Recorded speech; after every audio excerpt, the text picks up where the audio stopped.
इस मूवी के स्टार्ट में हमें एक फैमिली को दिखाया जाता है जो अपने बेटे बेन की बर्थडे सेलिब्रेट करने के लिए कैरेबियन सी पे आए थे। सब कुछ बिल्कुल नॉर्मल चल रहा था। जूलियन यानी बेन की मॉम स्विमिंग करने के लिए समुद्र में जंप कर देती है, जबकि बेन और उसके डैड टॉम फिशिंग में बिजी थे। अचानक जूलियन को स्विमिंग करते हुए ऐसा फील हुआ जैसे कोई बड़ी सी चीज उनके इर्द गिर्द चक्कर लगाने लगी हो। जब उसने रुक कर देखा तो समुंदर बिल्कुल नॉर्मल था, लेकिन तभी किसी ने उसे एकदम से समुंदर के अंदर खींच लिया। सेम उसी टाइम पर यॉर्क के इंस्ट्रूमेंट भी इन्हें खतरे की साइन देने लगे थे, पर बेन और टॉम ने उन पर ध्यान नहीं दिया क्योंकि वो फिशिंग कर रहे थे। डूबती हुई जूलियन अपने आप को बचाने की कोशिशों के साथ साथ टॉम को बहुत आवाज़ें देती है, लेकिन किसी का भी उस पर ध्यान जाता ही नहीं। अब तो जूलियन को ऐसा लगने लगा था कि जैसे पानी पीछे पीछे जा रहा हो, और साथ साथ पानी के वो भी।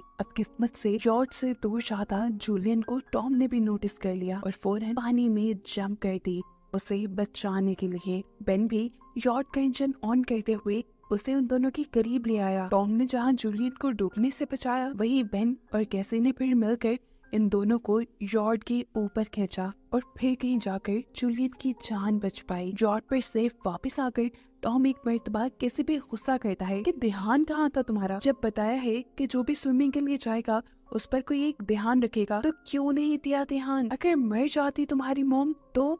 कैसी खुद भी गिल्टी थी। उसके सॉरी करने के बाद सभी इस वाक़ये को भुलाने की कोशिश करते हैं और रात में बेन का बर्थडे सेलिब्रेट करते हैं। इसी टाइम कैसी के बॉयफ्रेंड की कॉल आने पर वो नोटिस करती है कि शहर में बहुत बुरा तूफान आ रहा था, जो देखकर एक मिनट के लिए वो परेशान हुई क्योंकि वो इस टाइम सेफ जगह पर तो बिल्कुल नहीं थे। वो जाकर ये बात अपने मॉम डैड को बताती है और ये सब अब सेफ्टी मेजर्स चेक करने का डिसाइड करते हैं। जो करते हुए इन्होंने नोटिस किया कि व्हेल्स और शार्क्स इनके यॉर्क के इर्द गिर्द मंडला रही थी, और टॉम के अकॉर्डिंग व्हेल्स या शार्क ऐसा किसी तूफान के आने से पहले ही करती हैं, क्योंकि उन्हें तब लहरों का अंदाजा नहीं हो पाता। अब आने वाले तूफान का अंदाजा इन्हें हो चुका था, उससे तो इन्हें निपटना था ही, लेकिन उससे पहले इन शार्क से निपटना था। इन्हीं की बातों के दौरान एकदम से उनकी यॉट को एक जोरदार झटका लगता है, जिसे चेक करने के लिए अब टॉम पानी में गया तो उसने देखा यॉट पे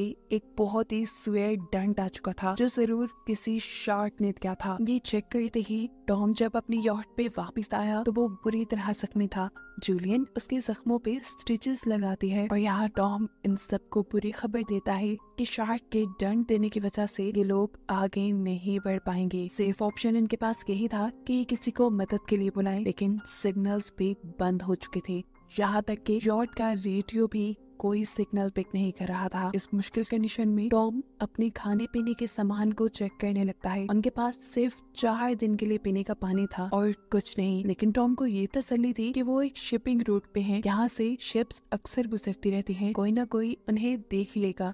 इनकी इन्हीं बातों के दौरान अचानक बाहर से इन्हें जोरदार आवाज सुनाई देती है। बाहर जाकर जब इन्होंने देखा तो एक मेट्रॉइड बिल्कुल जमीन से टकराने वाला था और इनकी शिप की तरफ ही आ रहा था। उससे बचने के लिए टॉम जल्दी से अपनी यॉट का इंजन ऑन कर देता है। हालांकि वो जानता था अगर उसने ऐसा किया तो उसकी शिप तबाह हो जाएगी, और बिल्कुल ऐसा ही हुआ। यॉट का इंजन तबाह हो गया और दूर से एक दूसरा मेट्रॉइड भी उनकी तरफ बढ़ने लगा। अपने आप को बचाने के लिए कुछ और तो कर नहीं सकते थे, इसलिए ये लोग तेजी से यॉट के निचले हिस्से की तरफ चले गए और लाइफ जैकेट्स भी इन्होंने पहन ली। जिसके बाद बस इन्हें एक जोरदार आवाज सुनाई दी और ये सब बेहोश हो गए। इन्हें जब होश आया तो ये सब जिंदा थे। चोटें तो इन्हें बेशक आई थी, लेकिन हैरान कुन बात ये थी कि अब इनकी बोट के अंदर एक बहुत बड़ा होल होने के बावजूद भी इनकी बोट के अंदर बिल्कुल पानी नहीं था। टॉम और बेन ने जब बाहर जाकर देखा तो इनकी बोट एक सहराई पथरीले इलाके पे आ गई थी। ये जगह बिल्कुल बदल चुकी थी। जहाँ पानी था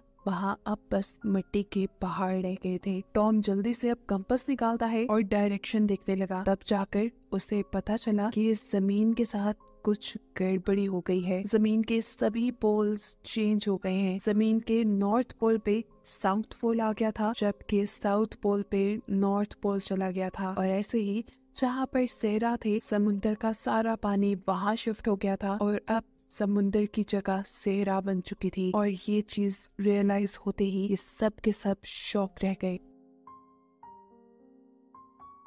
एक और दिल दहला देने वाली बात टॉम ने ये बताई कि इस सारे प्रोसेस में ह्यूमैनिटी यानी इंसान मारे गए होंगे। कैसे को इस सारी खबर से इतना बुरा शौक लगा था कि उसने अपने हवास खो दिए थे। वो अब एक कैबिन में अपने आप को बंद कर लेती है और किसी से बात नहीं करती। अब जूलियन अपने बच्चे कुछ खाने को इकट्ठा करने लगती है, जबकि बेन बहुत सारे अपने बर्थडे के बैलून्स हवा में उड़ाता है कि कहीं अगर कोई इंसान जिंदा होगा तो वो उनकी मदद को आ जाएगा। जबकि टॉम अब रेडियो के जरिए किसी से बात करने की कोशिश करता है, किसी से कांटेक्ट करने की कोशिश करता है। एक्सपेक्ट तो वो यही कर रहा था कि कोई रिस्पांस नहीं आएगा, लेकिन हैरानकुन तौर पे उसे एक रिस्पांस मिला और ये रिस्पांस एक कैप्टन ने दिया था जो इस वक्त एक छोटी सी सबमरीन में था और समुद्र के ऐसे शिफ्ट होने की कहानी वो भी जानता था, क्योंकि वो भी टॉम की फैमिली की तरह सबमरीन में था, इसीलिए वो इस हादसे में बच गया। कैप्टन अब टॉम को बताते हैं कि अर्थ के जो पोल चेंज हुए हैं वो तकरीबन एक हफ्ते बाद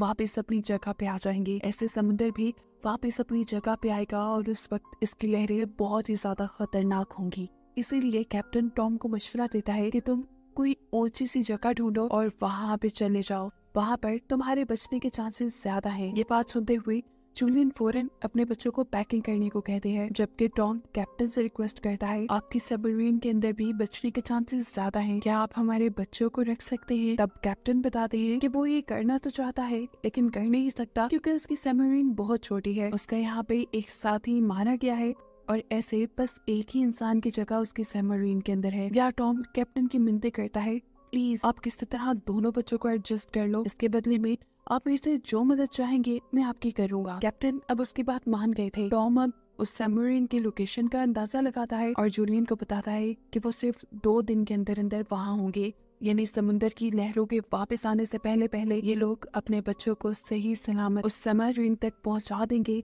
जिसके बाद उनकी जान बच जाएगी। अगली सुबह ये पूरी फैमिली अब अपने सफर को तैयार थी। तभी टॉम ने देखा कि दूर से एक अजीब सा आदमी अपने डॉग के साथ यहाँ चला रहा है। टॉम ने नोटिस किया कि वो आदमी जख्मी था, इसीलिए टॉम ने उसकी मदद करना चाहिए, उसे पानी भी दिया। आदमी ने वो पानी पीते ही उल्टा टॉम का शुक्रिया करने की बजाय उसी के ऊपर हमला कर दिया और ये चीज दूर खड़ी जूलिया देख चुकी थी। वो आदमी बुरी तरह अपने हाथ में पड़े हुए खंजर को टॉम के अंदर स्टैब करते हुए उसे मार चुका था। अपने हस्बैंड को तो वो बचा नहीं पाई थी, लेकिन अपने बच्चों को बचाने के लिए वो फौरन यॉट के अंदर जाती है और उन्हें खतरे के बारे में बताते हुए दोनों को कैबिन में छुपा दिया और फिर कैसी को एक फ्लेयर गन दी और कहा कि इसे तभी चलाना जब तुम्हें इसकी बहुत ज्यादा जरूरत पड़े। अभी वो ये बात कर ही रहे थे कि किलर यॉट के अंदर उनके इस रूम के दरवाजे तक भी पहुंच गया। उससे बचने के लिए जूलियन खुद एक वॉशरूम में चली जाती है और यहाँ जाकर अपने जख्मों को सीने लगती है। इतने में वो किलर यॉट की छानबीन करना शुरू कर देता है और उसे जैसे ही खाने को कुछ मिलता है तो उसने तेजी से वो खाना शुरू कर दिया। साफ जाहिर था कि वो कई दिनों का भूखा है। खाने के बाद किलर जब जूलियन को मारने के लिए उसके पीछे गया तो उसने देखा कि जहाँ से आवाज आ रही थी वो कैबिन तो खाली था। असल में जूलियन बोट में हुए सुराख से निकलकर भाग चुकी थी, लेकिन उसकी बदकिस्मती कि उसे इस किलर के डॉग ने देख लिया जो उस पर भौंकने लगता है और उसे चुप करवाने के लिए जूलियन उसे मार देती है और खुद बोट के नीचे छुप जाती है। वैसे तो वो किलर को ना मिलती, लेकिन किलर ने जब दूर अपने डॉग को मारा देखा तो वो समझ गया कि जूलियन बोट से बाहर है। अब जैसे ही किलर उसे पकड़ने के लिए बोट से नीचे उतरा, जूलियन बोट की दूसरी तरफ से एक दूसरे टूटे हुए शीशे को अपना रास्ता बनाते हुए बोट के अंदर आ गई, लेकिन उसकी बदकिस्मती कि थोड़ी देर में पकड़ी गई वो उस किलर के हाथों। किलर उसे बालों से पकड़ के खूब टॉर्चर करता है, उसका गला दबाने लगता है, जबकि जूलियन अपने आप को बचाने के चक्कर में उसके साथ लड़ने लग जाती है। कैसी जो कैबिन से ये सब कुछ देख रही थी उसे लगा ये सही मौका है फ्लेयर गन यूज करने का। उसने यहाँ पे फ्लेयर गन चला दी जिससे उस आदमी को तो ज्यादा नुकसान नहीं हुआ, लेकिन उनकी यॉट जलने लगी। अब अपने आप को बचाने के लिए जूलियन जल्दी से अपने दोनों बच्चों को लेकर इस यॉट से निकल गई। जहाँ से बाहर निकलते हुए उस किलर ने दोबारा जूलिया के ऊपर हमला किया, लेकिन इस मर्तबा जूलियन ने अपनी टांग से उसे पीछे धकेलते हुए अपने आप को फ्री करवा लिया। बाहर जाते ही कैसी और बेन अपने डैड की डेड बॉडी को देखकर रोने लगी। उन्होंने ये सब नहीं सोचा था जो उनके साथ हो चुका था। बेन को लग रहा था कि ये सारा उसका कसूर है, ना वो कलरफुल बैलून्स वहाँ छोड़ता और ना ही ये इंसान उन्हें देखकर यहाँ तक आता। अब जूलियन भी अपने हस्बैंड के पास रो ही रही थी कि तभी उसने देखा कि किलर जल्दी ही यॉट से बाहर निकल आया है। यहाँ रुकना बहुत बेवकूफी था। वो अपने बच्चों को लेकर यहाँ से भागती है। भागते भागते ये लोग काफी थक चुके थे। ये लोग एक पहाड़ी के पीछे अब आराम करने के लिए रुकते हैं, क्योंकि इन्हें लगा कि उस किलर ने इनका पीछा छोड़ दिया होगा। यहाँ पर भी बेन बस रो ही रहा था। कैसी उसे हौसला देते हुए थोड़ा सा पानी देती है, लेकिन बेन ये पानी पीने से भी इनकार कर चुका था। अभी वो लोग ये सब बात ही कर रहे थे कि जूलिया ने देखा कि किलर अभी भी उनके पीछे है। ये तीनों जल्दी से किलर से बचने के लिए आगे भागना शुरू कर देते हैं। भागते भागते ये लोग थक भी चुके थे, लेकिन पीछे जब भी देखते तो किलर इनके पीछे ही होता। किलर से बचने के लिए ये लोग रुकते नहीं और भागते हुए एक ऐसी जगह पर पहुंचते हैं जिस जगह पर जहरीला पानी मौजूद था। यहाँ पर उन्हें कुछ भी हो सकता था, लेकिन जूलियन यही से आगे गुजरने का अपने बच्चों को ऑर्डर देती है। यहाँ से निकलते ही बेन की हालत खराब हो गई और जूलियन को रियलाइज हुआ कि बेन डिहाइड्रेटेड हो चुका है। उनके पास पानी की आखिरी बूंदें थी जो उन्होंने बेन को दी थी, लेकिन इतने से पानी से कुछ होने वाला नहीं था। इस पॉइंट पे आकर कैसी बिल्कुल अपना आप हार देती है। उसे अब भरोसा नहीं रहा था कि वो लोग जिंदा भी रहेंगे या नहीं। वो अपनी मौत को मान चुकी थी। इन सब से भी वो यही मानने को कहती है, लेकिन जूलियन उसे कहती है मैं जो कह रही हूँ वैसा ही करो, हम आगे बढ़ेंगे और मुझे पता है कि मैं तुम्हें बचा लूंगी। जूलियन के कहने पर कैसी और बेन ने दोबारा चलना शुरू किया और थोड़ी ही दूर जाने पे इन्हें एक प्लेन दिखा जो सालों पहले कभी तबाह होकर समुद्र में गिर गया होगा। ये लोग उस प्लेन के अंदर छुप जाते हैं और जूलियन यहाँ पर आखिरी मर्तबा अपनी फैमिली फोटो देखती है जो इन्होंने कल रात ही ली थी। इस फोटो को देखते हुए सब टॉम को याद कर रहे थे। रात भी काफी हो चुकी थी, ये लोग थके हुए भी थे। कैसी और बेन सो गए और जूलियन बेचैनी में उठकर इस प्लेन से बाहर आ गई, जहां उसने देखा कि रात के इस अंधेरे में भी किलर ने उनका पीछा करना नहीं छोड़ा था। किलर भी उसे देख चुका था। यहाँ पर जूलियन सोने की एक्टिंग करती है और जैसे ही किलर उसके करीब आता है तो जूलियन फौरन उठकर उसके ऊपर हमला कर देती है और ऐसे उसे स्टैब करते हुए मार डालती है। आखिर उनके सिर से ये खतरा तो टला। जूलियन भी अब सुकून की नींद सोई और सुबह जब ये लोग उठे तो इन्होंने देखा कि किलर की बॉडी बहुत बुरी हालत में थी और इससे इन्हें अंदाजा हो गया कि ये खाली समुंदर भी बहुत खतरनाक है। खैर अब इन्हें उस सेमरीन तक जाना था जहाँ पर कैप्टन था। अब जूलियन जिस टाइम तक मैप देख रही थी आगे बढ़ने के लिए, बेन को बहुत ही ज्यादा प्यास लगी हुई थी। वो जाकर पास के तालाब में पानी पीने लगता है। हालांकि जूलियन ने उसे यहाँ से पानी पीने से मना किया था। ये जहरीला तालाब था, लेकिन बेन को तो इतनी प्यास लगी थी कि उसने एक नहीं सुनी और जबरदस्ती जूलियन को उसका सर पकड़ के बाहर निकालना पड़ा। ये पानी पीने की वजह से बेन बीमार हो चुका था। अब जूलियन और कैसी उसके लिए एक शेल्टर बनाते हैं, जहाँ पर अभी इन्होंने कुछ देर ही आराम किया था कि अचानक जूलियन को अजीबोगरीब आवाज आने लगी। बाहर जाकर जब उसने देखा तो बहुत सारे क्रैब्स उन्हीं की तरफ बढ़ रहे थे। इनसे बचने के लिए इन्होंने भागना शुरू किया और दूर इन्हें एक बहुत बड़ी शिप नजर आई। ये एक कार्गो शिप थी जिसके अंदर बहुत सारे कंटेनर्स भी थे। इन्हीं कंटेनर्स के अंदर कुछ लोगों ने पनाह ली हुई थी। इन तीनों को देखते ही वो सारे के सारे लोग एक कंटेनर में जाकर उसे लॉक कर देते हैं और जूलियन दरवाजा खोलने के लिए मदद मांगने के लिए गिड़गिड़ाती रह जाती है। क्रैब्स का एक बड़ा तूफान अब इनके पीछे था। इनसे बचने के लिए बेन और कैसी कंटेनर के ऊपर चढ़ गए और जूलियन ने भी ऊपर चढ़ना शुरू किया, लेकिन तब तक एक क्रैब उसे काट चुका था। लेकिन जूलियन उसे हटाते हुए ऊपर आ गई। उसने अपने जख्मी पाँव को अपने स्कार्फ के साथ बांध दिया और फिर बेहोश हो गई। बेन और कैसी ने देखा कि वो क्रैब्स उस कंटेनर को काटते हुए उसके अंदर चले गए थे और वहाँ के लोगों पर उन क्रैब्स ने बुरी तरह हमला कर दिया। हालांकि जिन लोगों के पास वेपन्स थे उन्होंने वेपन्स के जरिए उन क्रैब्स को मारने की कोशिश तो की, लेकिन वो कितने भी क्रैब्स को मारते। खैर सुबह हुई और जूलियन को होश आया। उसने देखा कि उसकी दोनों बच्चे यहाँ नहीं है। वो बुरी तरह डर गई क्योंकि ये इतनी खतरनाक जगह थी कि कोई भी मर सकता था।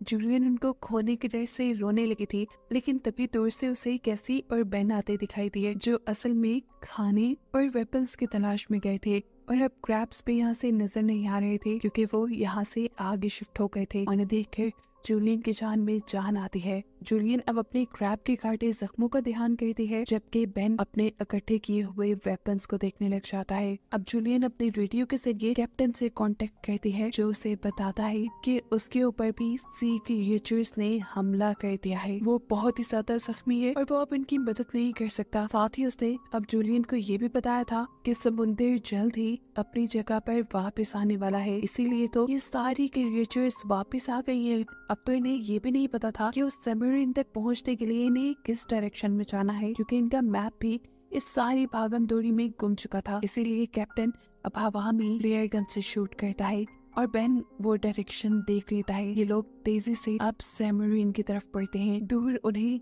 अब छोटा सा येलो सबमरीन नजर आ भी गया था, लेकिन उस तक पहुंचना अब इन्हें नामुमकिन लगने लगा, क्योंकि सबमरीन तक पहुंचने के लिए इन्हें टॉक्सिक वेस्ट के ऊपर से गुजरना पड़ता, जहाँ से गुजरते हुए ही ये लोग बीमार हो सकते थे। अब तो कैसे को जूलियन की बातें बकवास लगने लगी थी कि वो अपने बच्चों को बचाने की। ये लोग यहाँ पे बहस करते हैं और जूलियन डांट के कैसे कहती है, चलो आगे बढ़ो। चलते हुए इनकी किस्मत एक और मर्तबा इनका साथ छोड़ देती है और वहाँ इन पहाड़ों के दरमियान में स्लाइडिंग होने लग जाती है, जिसकी वजह से जूलियन जो सबसे पीछे थी उसके आगे आकर एक बहुत बड़ा पत्थर गिर गया और वो वहीं पर फंस गई। कैसी उसके बगैर आगे नहीं बढ़ना चाहती थी, लेकिन तब जूलियन ने उसे एक कसम दी थी कि तुम हर हाल में अपने भाई को बचाओगी। कैसी अपने भाई को लेकर आगे बढ़ जाती है और ये लोग जब सबमरीन तक पहुंचते हैं तो वहाँ इन्हें कोई नहीं मिलता। ये बुरी तरह सबमरीन के दरवाजा खड़काने लगे, लेकिन तभी पीछे से कैप्टन निकल के आया, जो बुरी तरह जख्मी था। कैप्टन ने उन्हें बताया कि उसके अब बचने के चांसेस बिल्कुल नहीं है और सबमरीन में 3 लोग बैठ सकते हैं। ये सुनते ही कैसी वापस पीछे की तरफ मुड़ी, जहाँ उसकी मॉम स्टक हो गई थी। इस टाइम जूलियन गन के जरिए अपने करीब आने वाले क्रैब्स को मार रही थी और बुलेट्स उसकी तकरीबन खत्म ही हो गई थी, इससे पहले कि कोई और क्रैब उसके ऊपर हमला करता। कैसी उसके पास आकर उसे हाथ देती है। उसकी मदद से जूलियन फाइनली वहाँ से बाहर निकलने में कामयाब हो गई और ये दोनों भागते हुए अब वापस सबमरीन तक आ गए। ये लोग बिना वक्त ज़ाया किए अब सबमरीन के अंदर बैठ गए। इनके बेल्ट्स लगाते हुए ही इन्हें सामने से समुद्र की एक बहुत बड़ी लहर आती दिखाई दी, जिसके इनके सबमरीन से टकराते ही ये लोग बेहोश हो गए। जूलियन को अब जब होश आया तो हैरानकुन तौर पे उनकी सबमरीन इस वक्त पानी में नहीं थी। समुद्र की वो बड़ी लहर इनकी सबमरीन को घसीट के एक तबाह हुए शहर पे ले आई थी, जिसकी हालत बता रही थी कि यहाँ पर उनके अलावा कोई जिंदा नहीं रहा होगा। और बस यही दिखाते हुए